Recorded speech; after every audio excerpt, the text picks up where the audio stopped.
தி weekend leader செய்தி நிறுவனம் மற்றும் ரத்தினம் கலை மற்றும் அறிவியல் கல்லூரி சார்பாக சூப்பர் ஸ்டார்ட் அப் மற்றும் சிறந்த தொழில் முனைவோர் விருது வழங்கும் விழாவில் இதனை அவர் தெரிவித்துள்ளார். தி வீக்கெண்ட் லீடர் செய்தி நிறுவனம் மற்றும் ரத்தினம் கலை மற்றும் அறிவியல் கல்லூரி இணைந்து சிறந்த தொழில் முனைவோர் மற்றும் சூப்பர் ஸ்டார்ட் அப் விருது போன்ற விருதுகள் வழங்கும் விழா ரத்தினம் கல்லூரி வளாகத்தில் உள்ள ரத்தினம் கிரேன் ஹாலில் நடைபெற்றது.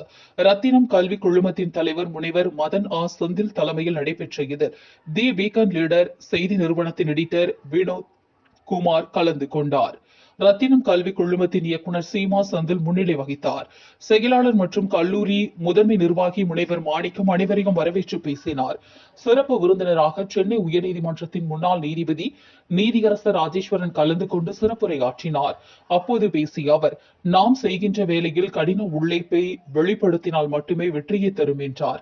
நல்ல வாய்ப்புகள் விலகினாலும் கிடைக்கும் வாய்ப்பில் கடினமாக உழைத்தால் பல மடங்கு வெற்றி கிடைக்கும் என்பதை சுட்டிக்காட்டிய அவர், இன்று வெற்றியாளர்களாக இருப்பவர்கள் அனைவரும் கடின உழைப்பால் முன்னேறியவர்கள் என்றும் தெரிவித்தார். எதை செய்ய வேண்டும் என்று கூறுவது அறிவு என்ற அவர், எதை செய்ய வேண்டாம் என்று கூறுவது அனுபவம் என்றும் குறிப்பிட்டார். ஒன்றை ஆசைப்படுவது, அதன் மேல் நம்பிக்கை வைப்பது, அந்த நம்பிக்கை நிறைவேறும் வரை உழைப்பது என்பதை இன்றைய மாணவர்கள் கடைபிடித்தார். வாழ்வில் வெற்றி நிச்சயம் என்றும் அவர் தெரிவித்தார்.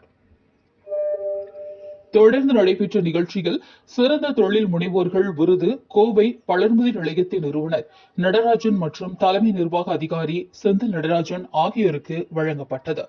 இதேபோல TABP குளிர்பானம் மற்றும் ஸ்நாக்ஸ் நிறுவனத்தின் நிறுவனர் பிரபு காந்திகுமார் சிறந்த தொழில் முனைவோருக்கான விருதை பெற்றார்.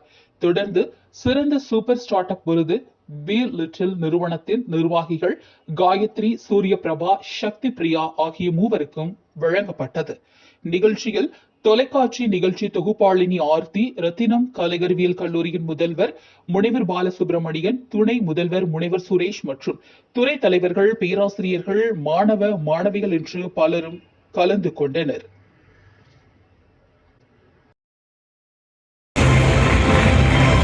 அவர்களை பார்க்க வேண்டும், அவர்களை பற்றி தெரிந்து கொள்ள வேண்டும் என்பதற்காக, எல்லோ மக்களும் தெரிந்து கொள்ள வேண்டும் என்பதற்காக தமிழரை நடத்த கொண்டு வந்திருக்கின்றார். அவருக்கு என்னுடைய தனிப்பட்ட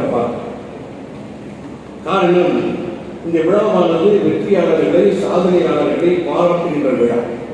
இதுவரைக்கும் வெளிவராமல் இருந்தவர்களை சமுதாயத்திற்கு வெளிப்படுத்தி அவர்களை எடுத்துக்காட்ட வேண்டும், மக்களுக்கு தெரியப்படுத்த வேண்டும் என்பதற்காக இந்த மூவரை தேர்ந்தெடுக்கின்றார்கள். வினோத்குமாரை பற்றி அவர் சொன்னார்கள், எப்படியாப்பட்டவர் என்று. 30 ஆண்டுகளுக்கு மேலாக பத்திரிகை துறையை தன்னை நிலைநாட்டிக் கொண்டு அரும்பெரும் பணியை செய்து கொண்டிருக்கிறார். அந்த வகையிலே அவர் செய்திருக்கின்ற